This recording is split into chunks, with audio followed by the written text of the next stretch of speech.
इस्लाम में 3 ऐसे मकामात हैं जहां किसी की जान ली जा सकती है, ये भी याद रखो। इस्लाम में 3 लोगों को कत्ल किया जा सकता है।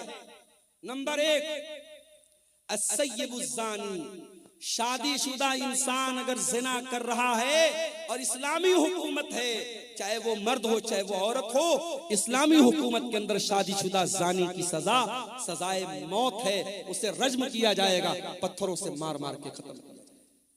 नंबर 2, अल क़त्ल बिल क़त्ल, अगर किसी ने किसी की हत्या की है तो हत्यारे को उस हत्या के बदले, उस कत्ल के बदले हत्यारे को कत्ल किया जाएगा, कातिल को कत्ल किया जाएगा, कातिल से क़िसास किया जाएगा, उसको भी इस्लाम में उसकी इजाजत दी गई है।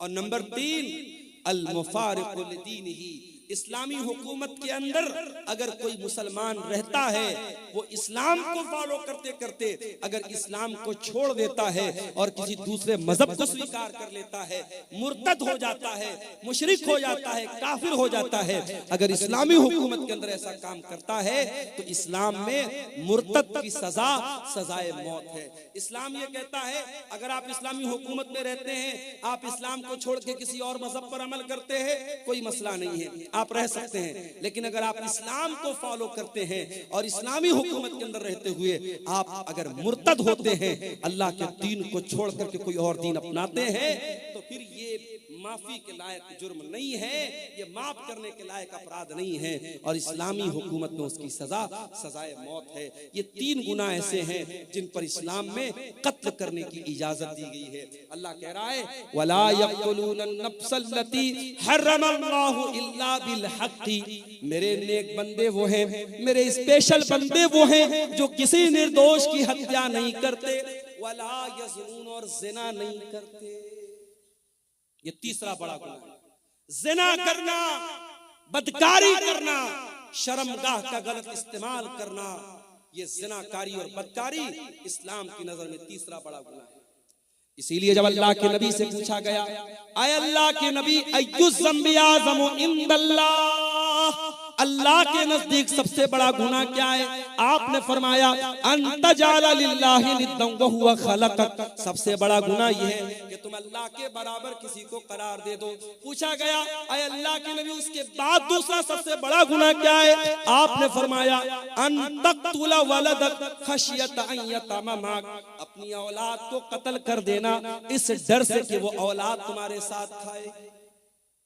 अब यहाँ एक मसला पैदा होता है, क्या फैमिली प्लानिंग करने की इस्लाम में इजाजत है? 2 लड़के हैं मेरे, अभी मैं तीसरा लड़का नहीं चाहता, अभी 2 लड़कों को पालना मेरे लिए मुश्किल हो रहा है, तीसरा लड़का मैं नहीं चाहता, तीसरी औलाद नहीं चाहता, क्या फैमिली प्लानिंग कर सकता हूं? ये बड़ा ही नाजुक मसला है। फैमिली प्लानिंग कर सकते हैं कि नहीं कर सकते हैं, ये बड़ा ही नाजुक मसला है। उसमें अगर आप बच्चे की पैदाइश और बच्चे के मां के पेट में वजूद में आने से पहले के जो तरीके हैं जिसमें हमल न ठहरे, अगर वो तरीके आप अपनाते हैं तो उसकी गुंजाइश मौजूद है। अगर आप कोई परमानेंट ऐसा जैसे नसबंदी हो जाती है, ये गलत है, या बगैर किसी मजबूरी के औरत का ऑपरेशन करा दिया जाए, ये गलत है। अगर वक्ती तौर पर और आरजी तौर पर अगर हमल न ठहरे, इसके लिए कोई तदबीर अपनाई जाए, उसकी गुंजाइश तो मौजूद है।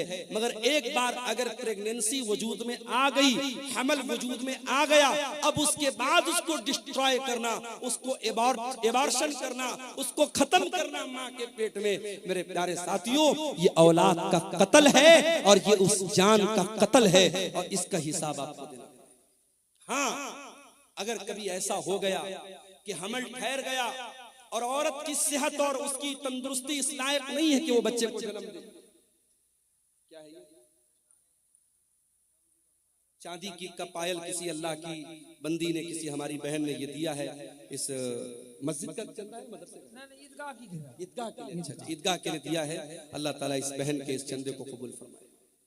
तो मेरे भाइयों, अगर प्रेगनेंसी ठहर गई है उसके बाद जब तक बहुत ही क्रिटिकल केस ना हो और डॉक्टर्स का इस बात पर इत्तेफाक ना हो कि अगर ये हमल ठहरा और बच्चा हुआ, माँ की जान को खतरा हो जाएगा, उस अवस्था में, उस सिचुएशन में तो इजाजत दी जा सकती है। नॉर्मल हालात में अगर हमल ठहरा है, उसको कोई खत्म करता है तो ये भी औलाद का कत्ल है। अल्लाह के नबी फरमाते हैं दूसरा बड़ा गुनाह क्या है? औलाद को कत्ल कर देना, इस डर से कि वो आपके साथ। और खबरदार कोई ये ना सोचे अपनी औलाद को हम खिलाते हैं, नहीं। मैंने अपनी जिंदगी में तजर्बा देखा है।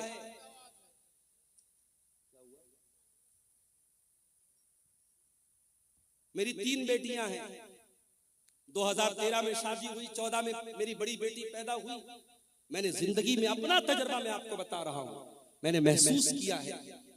खास तौर से बेटी जब पैदा होती है, इंसान अपनी जिंदगी में, अपनी रोजी रोटी में, अपने कारोबार में, अपनी मईशत में बरकत महसूस करता है।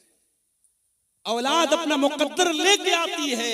आप खबरदार ये मत सोचिए कि आप अपनी औलाद को खिलाते हैं। आपको भी खिलाने वाला अल्लाह है और आपकी औलाद को भी खिलाने वाला अल्लाह है।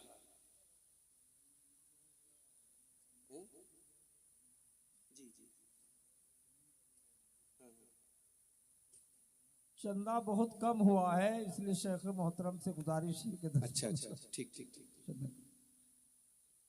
मौलाना बंगला बोल पाएंगे थोड़े, एक आपसे सीखें। मेरे भाइयों, मौजू तो जो मेरा चल रहा है उस पर मैं बात करूंगा और कर ही रहा हूं। आपने जैसा कि सुना, शेख तौहीद साहब ने भी बताया कि प्रोग्राम एक ईदगाह के चंदे के लिए हुआ है और मैं इसी इलाके में जानता हूं कि अल्लाह ताला ने इतना लोगों को दिल दिया है कि एक एक दिन में 20-20 लाख रुपए एक एक जलसे में चंदा उतरा है। तो आप थोड़ा सा दिल खोलिए, माओ बहनों से भी कहता हूं, थोड़ा दिल खोल करके आप यहाँ पे अपना चंदा भेजिए। और हमारे बादशाह हुसैन सलफी साहब भी कलेक्शन इंशाअल्लाह करेंगे, या और जो भी उलमा चंदा करने वाले हैं वो आपके उस चंदे का ऐलान भी करेंगे और उसकी दुआएं भी करेंगे। आप इस काम में देर न कीजिए और जलसे के जिम्मेदारों से भी गुजारिश करें। साहब का टाइम नहीं है, मौलाना जर्जी साहब का टाइम होता चला ऐसा, इसलिए मौलाना हुसैन को टाइम नहीं दिया जाएगा, मौलाना जर्जी साहब ही को दिया जाएगा। अच्छा, इसलिए आप कुछ देर चंदा कर दे और कुछ फतवा भी आया हुआ है उसका जवाब देना। चंदा तो भाई हमारे बस का नहीं है। चलिए देखते हैं। ऐसे बोलते जाइए, इंशाअल्लाह देंगे। तो मेरे भाइयों, औलाद का कत्ल करना ये बहुत बड़ा गुनाह है। अल्लाह के नबी ने पूछा दूसरा बड़ा गुनाह क्या है? आपने फरमाया अपनी औलाद को कत्ल कर देना इस डर से कि वो तुम्हारे साथ खाएगी। औलाद को हम नहीं खिलाते, अल्लाह खिलाता है, बात याद रखिए। नहनु नर्ज़ुकुहुम व इय्याकुम, तुमको भी खिलाने वाले हम हैं, तुम्हारी औलाद को खिलाने वाले भी हम हैं। इस गलत फहमी में मत रहना कि औलाद को हम खिलाते। अल्लाह कह रहा है कि तुम्हारी औलाद को हम खिलाते हैं, तुम अपनी औलाद के रोजी के मालिक नहीं। अल्लाह ताला ये 1000 किसी भाई ने चंदा दिया है, अल्लाह इस चंदे को कबूल फरमाए। और इस तरीके से आप आते रहिए, तकरीर तो होती रहेगी। आखिर में 10-15 मिनट थोड़ा सा आप यहाँ पर आकर के मेरे हाथों पे भी कुछ चंदा दे दीजिए ताकि मौलाना तौहीद साहब की बात भी रह जाए। और जो जलसे की कमेटी के लोग मायूस बैठे हुए हैं, असल जो मकसद है, जो पर्पज है जलसे का, चंदा बता रहे काफी कम हुआ है।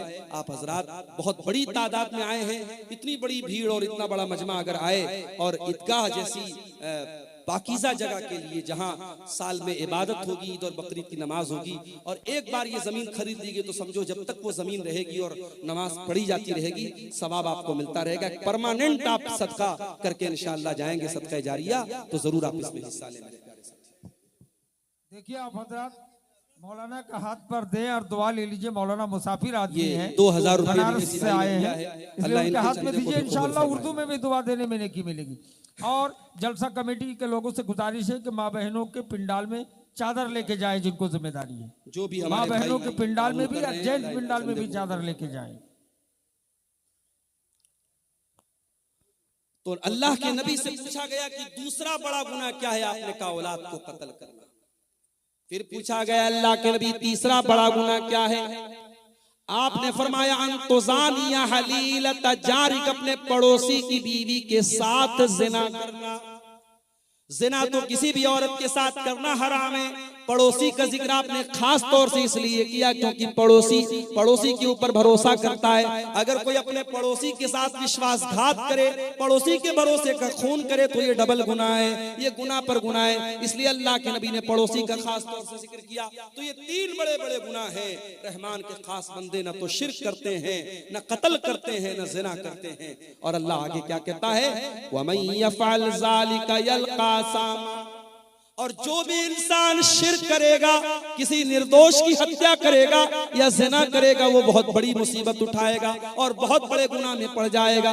युज़ाफ़ लहुल अज़ाबु यौमल क़ियामति व यख़्लुद फ़ीही मुहाना, और हमेशा वो जहन्नम की आग में जलता रहेगा। लेकिन हाँ, ज़िना करने वाला भी तौबा कर ले। दुनिया वाले कहते सुबह का भूला शाम को लौट जाए, तो भूला नहीं कहते। अल्लाह कह रहा है अगर ज़िना करने वाला, कत्ल करने वाला, शिर्क करने वाला भी सच्ची तौबा कर ले, मैं उसे स्वीकार करने को तैयार हूं, मैं उसे कबूल करने को तैयार हूं। इल्ला मन ताबा व आमना व अमिल अमलन सालिहा फउलाइका युबद्दिलुल्लाहु सय्यिआतिहिम हसनात व कानल्लाहु गफूरर रहीमा। जो तौबा करेगा, जो ईमान लाएगा और जो नेक अमल करेगा, अब तक जितना गुनाह किया गुनाह कर लिया, अब तक जितना गलत काम किया कर लिया, अब तौबा कर लिया और ईमान के रास्ते पर आ गया और नेक अमल कर लिया, तो अल्लाह क्या कहता है, हम ऐसे लोगों के गुनाहों को नेकी में बदल देंगे। अब तक जितने क्राइम किए, जितने गुनाह किए, जितने पाप किए, हम उनके पापों को, उनके गुनाहों को माफ कर देंगे और उसको ट्रांसफर कर देंगे नेकियों में। मेरे प्यारे साथियों, तौबा का एक तरीका ये भी है, इंसान नमाजें पढ़े, सदका खैरात करे, अल्लाह की राह में अपनी दौलत और अपने माल को खर्च करे। अगर आपको ये महसूस होता है हाँ मुझसे जिंदगी में कुछ गुनाह हुए हैं, तो तौबा का तरीका एक ये भी है कि आप जिस तरीके से आज के इस प्रोग्राम में आपको मौका मिल रहा है कि आप ईदगाह की जमीन के लिए एक सदका जारिया आप दें, आप यहाँ पे आए और अपना चंदा जरूर लिखवाएं और दें, ताकि अल्लाह ताला आपकी तौबा को कबूल करे। जो तौबा करेगा और नेक अमल करेगा और ईमान के रास्ते पर चलेगा, अल्लाह कह रहा है उसके गुनाहों को हम नेकियों में बदल देंगे। वमन ताबा व अमिल सालिहन फइन्नहु यतूबु इलल्लाहि मताबा, और जो इंसान तौबा करता है वो सही रास्ते पर वापस पलट जाता है, वो अपनी गाड़ी को यू टर्न लेकर के सही रास्ते पर आ जाता है। आपको कटिहार से मोहना चाँद पुराना था, सही रास्ते पर आप चल रहे थे, अचानक गूगल मैप के चक्कर में गलत रास्ते पर चले। आजकल गूगल मैप बहुत रास्ता गड़बड़ बता देता है। अभी उत्तर प्रदेश में गूगल मैप के चक्कर में एक पुल कोई बन रहा था, अभी आधा अधूरा पुल बना था, उस पर 4 व्हीलर लेकर के एक नौजवान चला गया और पुल पर से उसकी गाड़ी गिर पड़ी और नौजवान बेचारा इंतकाल कर गया, अल्लाह को प्यारा हो गया। तो आप गूगल मैप के चक्कर में गलत रास्ते पर जब चले गए, रास्ते में एक आदमी जा रहा था, जलसे में जा रहा था, उसने कहा भाई साहब कहाँ जा रहे हैं? आपने कहा मोहना चाँदपुर जा रहा हूँ। तो उसने आपको बताया कि नहीं, अब अपनी गाड़ी को मोड़ दीजिए, आप यू टर्न ले लीजिए।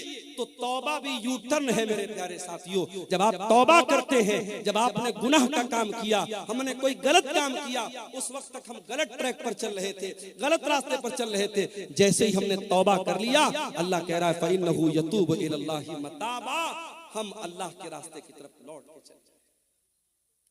उसके बाद फरमाया ये 3 लोगों ने 500-500 रुपए का ताउन इस ईदगाह की जमीन के लिए दिया है।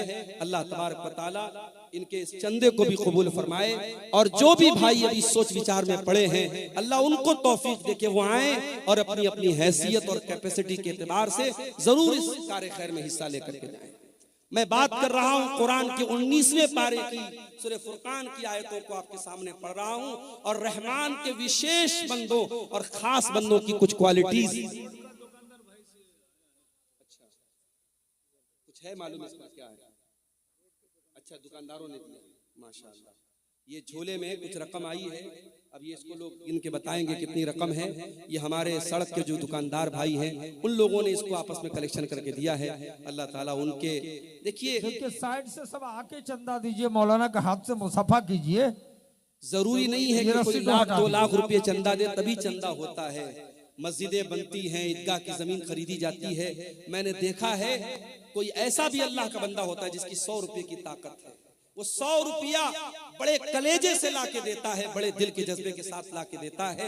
और एक इंसान 1 लाख रुपया देता है, करोड़पति आदमी 1 लाख रुपया देता है, मगर दिल की तकलीफ के साथ देता है।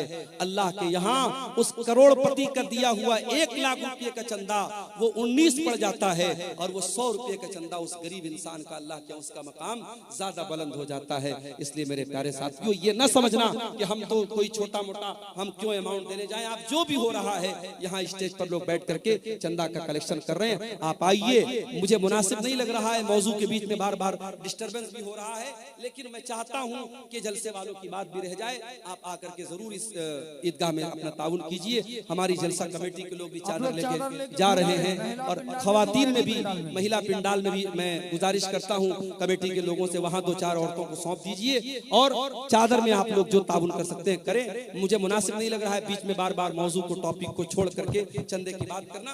मैं अपने मौजू को खत्म करके इंशाल्लाह इस कुर्सी से उठूंगा।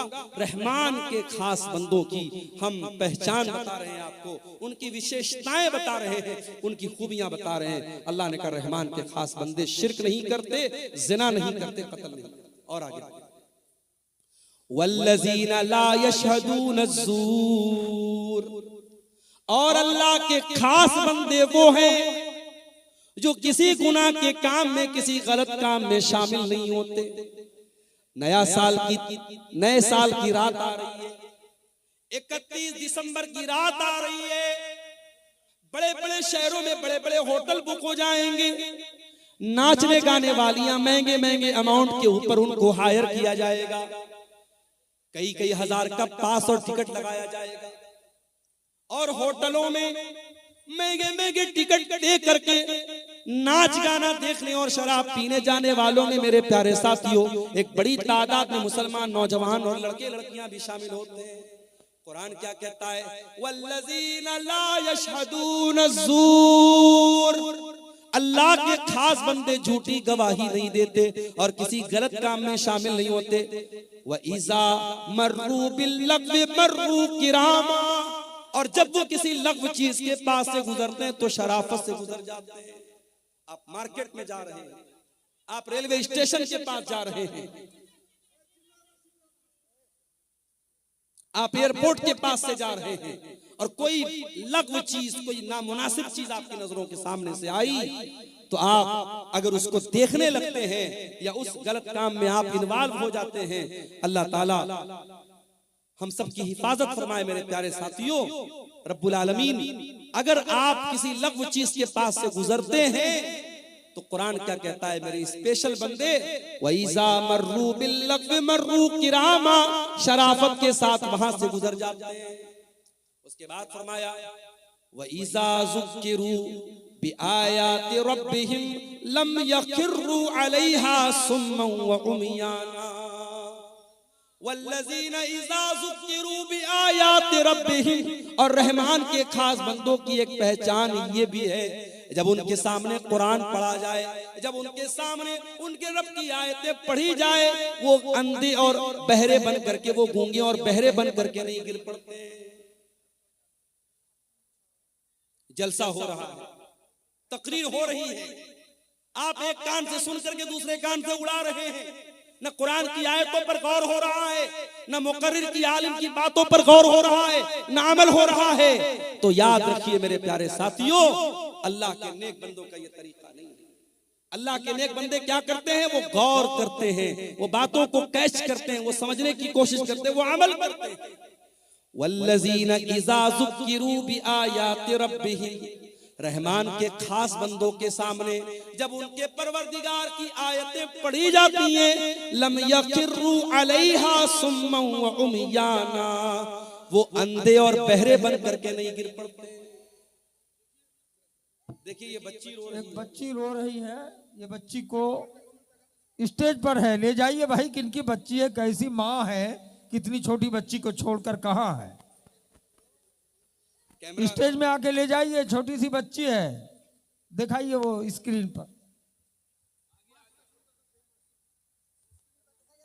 एक बच्चा बैसा गोविंदपुर का अबुल कलाम बाप का नाम बता रहा है, स्टेज में पहले से बहुत देर से रो रहा है, ले जाइए। मलकैन का रहमान के खास बंदे कुरान की आयतों को सुन करके सुम्म व उमयाना, अंधे और बहरे बन करके गिर नहीं पड़ते, गौर करते हैं, अमल करते हैं। कुरान की आयतें आज हमारे सामने पढ़ी जाती है, पत्थर दिल हो चुके हैं हमारा। नमाज पर कितनी तकरीरें हो रही हैं, बेनमाजी वैसे के वैसे। ज़िनाकारी पर कितनी तकरीरें हो रही हैं, ज़िना के केसेस कम नहीं हो रहे। शराब पर कितनी बातें हो रही हैं, मगर नशे का रुझान बराबर बढ़ता चला जा रहा है। मेरे प्यारे साथियों, रहमान के खास बंदे कुरान की आयतों को गौर से सुनते हैं और अमल करते हैं। उसके बाद फरमाया, वल्लज़ीना यक़ूलूना रब्बना हब लना मिन अज़वाजिना व ज़ुर्रियातिना क़ुर्रता अयुन वजअलना लिलमुत्तक़ीना इमामा। ये रहमान के खास बंदों की आखिरी पहचान अल्लाह बयान करता है। रहमान के खास बंदे वो हैं जो ये दुआएं करते रहते कि ऐ हमारे परवरदिगार, हमारे बीवी बच्चों को हमारी आंखों की ठंडक बना दे। बीवी बच्चे हमारी जिंदगी का बड़ा अहम हिस्सा होते हैं। मेरे हम जब भी खुश होते अपने बीवी बच्चों के साथ खुशी में शामिल होते हैं। हम किसी अच्छी जगह घूमने फिरने जाते हैं, अपने बीवी बच्चों को शामिल करते हैं। क्या अपने बीवी बच्चों को जहन्नम की आग से बचाने की चिंता हमारे दिल और दिमाग में पैदा नहीं होती? मेरे भाइयों, देखिए, ये फिर किसी ने 1500 रुपए का ताउन पेश किया है और ये 100 रुपए का भी कुछ ताउन हमारे चंद नौजवानों ने पेश किया था। अल्लाह ताला इन तमाम चंदा देने वालों के चंदे को और दान देने वालों के दान को अल्लाह कबूल फरमाए। अल्लाह इनकी जायज मुरादों को पूरी फरमाए। ये सामने फोन पे का स्कैनर कोड भी, बार कोड भी लगा हुआ है, जगह जगह इन लोगों ने लगाया है स्टेज के बीच में। आप हजरात जो ऑनलाइन भी पेमेंट करना चाहें, जरूर इस ईदगाह की जमीन के लिए करते हुए जाएं। तो रहमान के खास बंदे अपने बीवी बच्चों के लिए दुआ करते हैं। अगर आपकी बीवी दीनदार नहीं है, आपका बच्चा अगर दीन पर नहीं है, तो कम से कम कुछ नहीं कर सकते। रजाकार हजरात से गुजारिश है कि 10 मिनट के अंदर हजरत मौलाना जर्जीस साहब इटावा उनको ले आए स्टेज में। 10-15 मिनट के अंदर मौलाना जर्जीस साहब को स्टेज में ले आए। तब तक मौलाना अब्दुल गफ्फार के बाद मौलाना मुश्ताक साहब बंगला में 10-15 मिनट ईदगाह के लिए चंदा करेंगे बंगला जबान पे, जो देना चाहें दे सकते हैं। रहमान के खास बंदे अपने बीवी बच्चों की चिंता करते हैं। अपने बीवी बच्चों के कपड़े की चिंता तो हम सब करते हैं, बच्चों की दुनिया के फ्यूचर की चिंता तो हम सब करते हैं। लेकिन मेरे प्यारे साथियों, ये जमीन, ये जायदाद, ये रुपया, ये पैसा, ये जेवर, ये कपड़ा हमारे बीवी बच्चों की दुनिया में काम आएगा। अपने बच्चों की, अपने बीवी की आखिरत को बनाने के लिए आपने क्या किया? आज कितने लोग हैं, जवान बेटी उनकी पढ़ाई कर रही है कलकत्ता में, रांची में, पटना में, लड़की कहाँ जा रही है, क्या कर रही है, रातों में किससे मिल रही है, माँ बाप को कोई फिक्र नहीं है। वो तो बड़े फख्र से कहते हैं हमें तो अपनी लड़की के ऊपर भरोसा है। मेरे प्यारे साथियों, भरोसे के नाम पर आंख मूंद लेना और अपनी बेटियों को, अपनी नादान बेटियों को बुराई के अड्डों पे डाल देना, ये अक्लमंदी का सौदा नहीं है, ये फायदे का सौदा नहीं है। अपने बच्चों के अकीदे की फिक्र करो, अपने बच्चों की आखिरत की फिक्र करो। अल्लाह कह रहा है, मेरे नेक बंदे दुआएं करते हैं, रब्बना हब लना मिन अज़वाजिना व ज़ुर्रियातिना क़ुर्रता आयुन। ऐ परवरदिगार, हमारे बीवी बच्चों को हमारी आंखों की ठंडक बना दे। वजअलना लिलमुत्तक़ीना इमामा, और हमें तू मुत्तकियों का इमाम बना दे। मुत्तकी बनना कमाल नहीं है, मुत्तकियों का इमाम बनना कमाल है। ऐसे मुत्तकी बनो, पूरे गांव के लिए आइडियल बन जाओ, पूरे इलाके के लिए आइडियल बन जाओ। तुम्हारी फैमिली इतनी मुत्तकी बन जाए, तुम्हारी बीवी इतनी दीनदार हो, तुम्हारे बच्चे इतने दीनदार हो कि लोग मिसाल दे कि हाँ, दीनदार ऐसे लोग होते हैं, मुत्तकी ऐसे। इतनी सारी क्वालिटीज जिनके अंदर पैदा हो जाएं, अब अल्लाह ताला रिवार्ड क्या देगा, बदला क्या देगा, इनाम क्या देगा, पुरस्कार क्या देगा, जरा सुनिए। उलाइका युजज़ौनल गुरफता बिमा सबरू व युलक़ौना फीहा तहियतन व सलामा। अल्लाह कह रहा है, इनको अल्लाह जन्नत में कमरा देगा। अल्लाह कह रहा है जन्नत में रूम देगा, कमरा देगा। अभी मुंबई का सफर करना है मुझे, मैं ऑनलाइन चेक कर रहा था कि ताज होटल में अगर एक दिन रात गुजारी जाए तो कितना अमाउंट आएगा।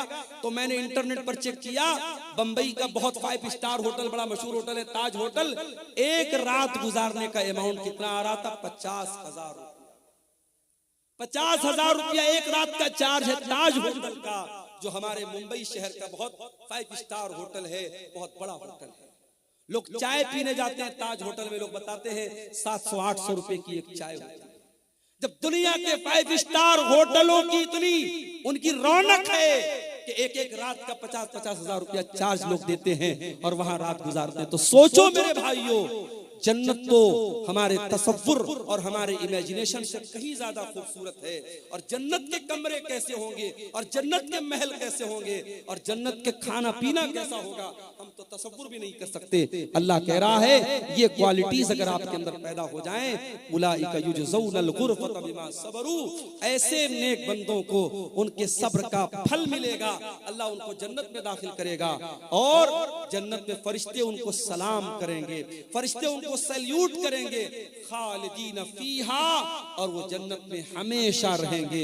हसनत मुस्तक़र्रम व मुकामा, और जन्नत बहुत ही बेहतरीन ठिकाना है और बहुत ही बेहतरीन जगह है।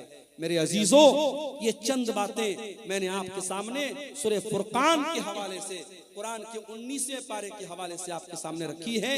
रहमान के खास बंदों की पहचान मैं चाहता हूं कि ये जो पहचान अल्लाह ताला ने बयान की है, इन पहचान और इन विशेषताओं को हम सब भी अपना लें, ताकि अल्लाह ताला ने जो रिवार्ड दिया है, जो बदला दिया है, अल्लाह ताला उन नेक लोगों में हमको भी शामिल फरमा दे।